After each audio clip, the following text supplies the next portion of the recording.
Okay, so far I've shown you two ways to use a noise gate. One for creating rhythmic gating effects, where we can use a variety of sources to very quickly and easily create interesting rhythms. And secondly, to create ducking effects, similar to sidechain compression, but using a noise gate, which I think in a lot of circumstances is preferable to using compressors. However, there's a third way that I like to use noise gates, and we'll get into that in a moment. But first, I feel like a change.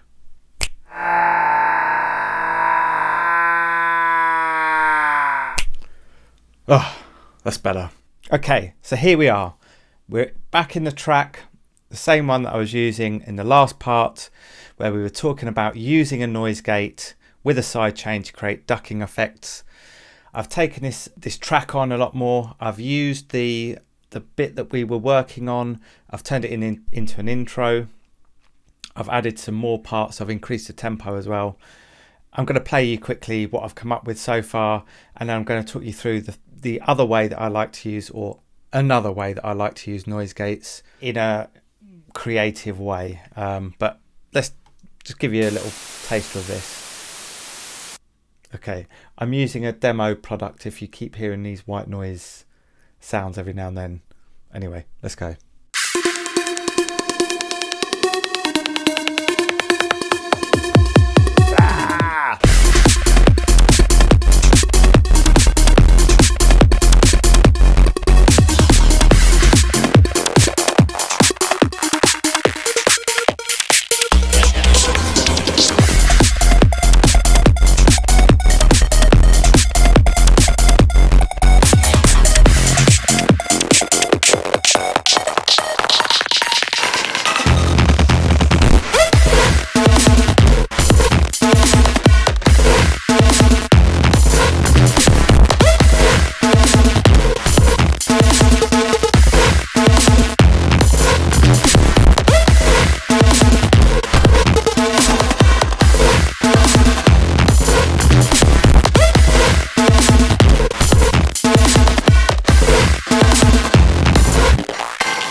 That's what I've turned the track into.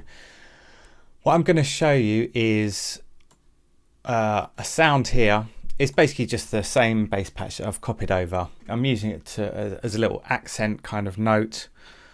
And what I thought would be quite nice, because I'm using Isotope Trash 2, one of the nice things about that is that a lot of the presets, or a lot of the sounds that you can generate from that, create really interesting artifacts, whether it's to do with the circuit type that they're emulating or whatever it is. And this is basically the idea behind it. Is what we're trying to do in the sound design process. We're trying to create strange artifacts. We might do that using a reverb, possibly. We could do it using delays by just overloading something and maybe pushing it beyond the point where you would normally, in the normal sort of sweet zone that you would try and stick to. And sometimes it is, probably more often than not, it's going to be a combination of different plugins. So this is the sound.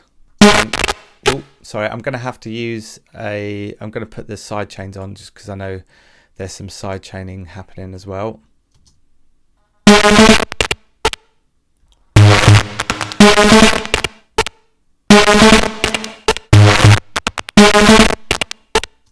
So we're getting a really broken, jittery sort of effect there, and that's kind of what I was going for. Let me take off all the processing to start with. So what we're starting with here is, okay, we've got this gate and I'm automating that to switch on and off, but we'll leave that in. That's just creating some rhythmic interest. So that's our basic patch.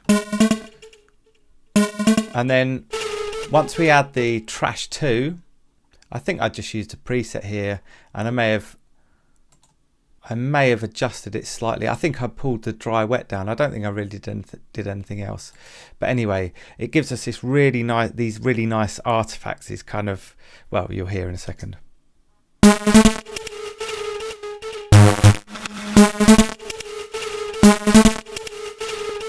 So there's some really nice sort of interesting tail on that sound, but there's too much of it. We don't need it all the time. So I've added a second noise gate. This one's not being sidechained.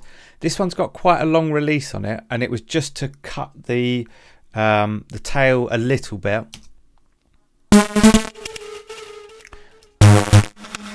I'm not sure it's doing an awful lot, but I think it does.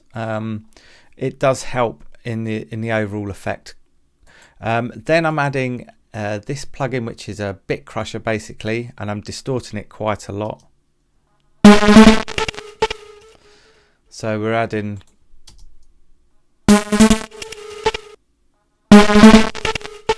some extra grit and texture to it. Then I'm EQing it, and I'm doing some quite harsh EQ, especially around this 3.5K mark.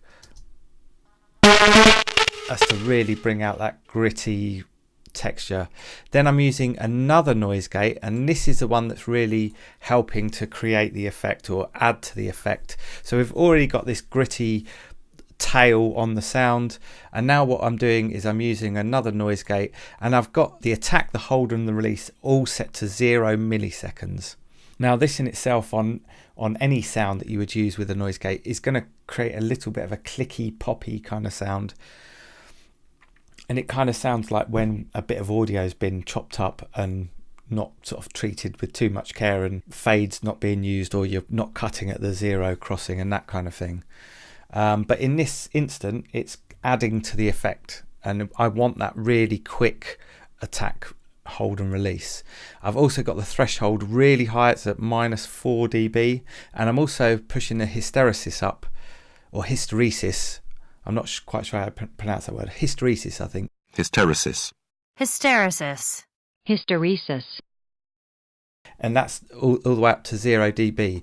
That kind of does this to the sound. Let's just bypass it.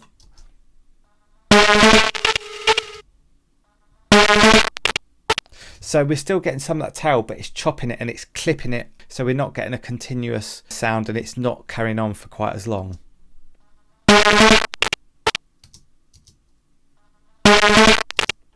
And that, in context with the rest of the track, those little after effects kind of blend quite nicely with some of the drum sounds, and it gives us quite a nice sort of glitchy kind of feel, which is what I was hoping for.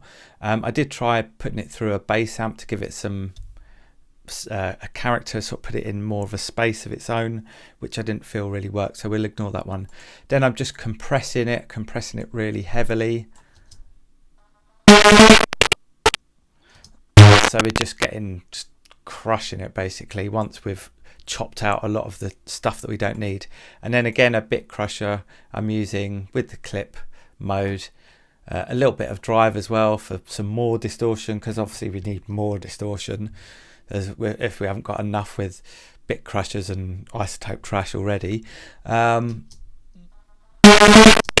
that. And then I'm sending it to, it's going to the dedicated sub channel, which is just giving a bit of weight behind it. And so we're sending that to this Verb Effects, which has got a noise gate on it as well, which is not working at the moment because I need to turn this other bus on, which is the side chain trigger for that verb, which the noise gate's reacting to. So now that we've turned bus 9 on, that should work.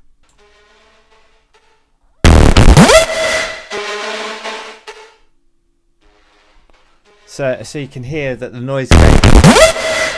So you can hear that the noise gate I'm using on the reverb effects is affecting that reverb, so that it's not as present the whole time.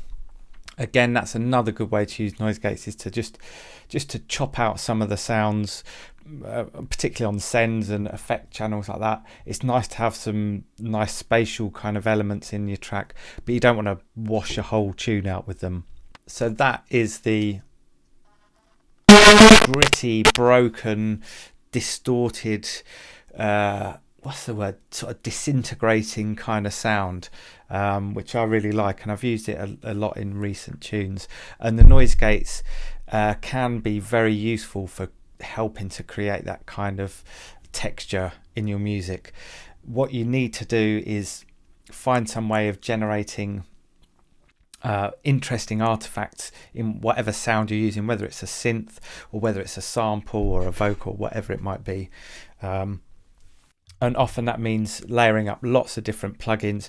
Quite often what I will do is I will use something like a distortion, and then I will add a noise gate, and then I will add some more plugins, maybe a delay, and then maybe another noise gate, then something else, and so on and so forth. And sometimes you bounce that down and then process it some more. Noise gates are a very useful tool in lots of different ways, and hopefully I've demonstrated that today. So before I sign out, let's just have a quick listen to this sound in action. I'm going to drop you in from here, and hope you enjoy.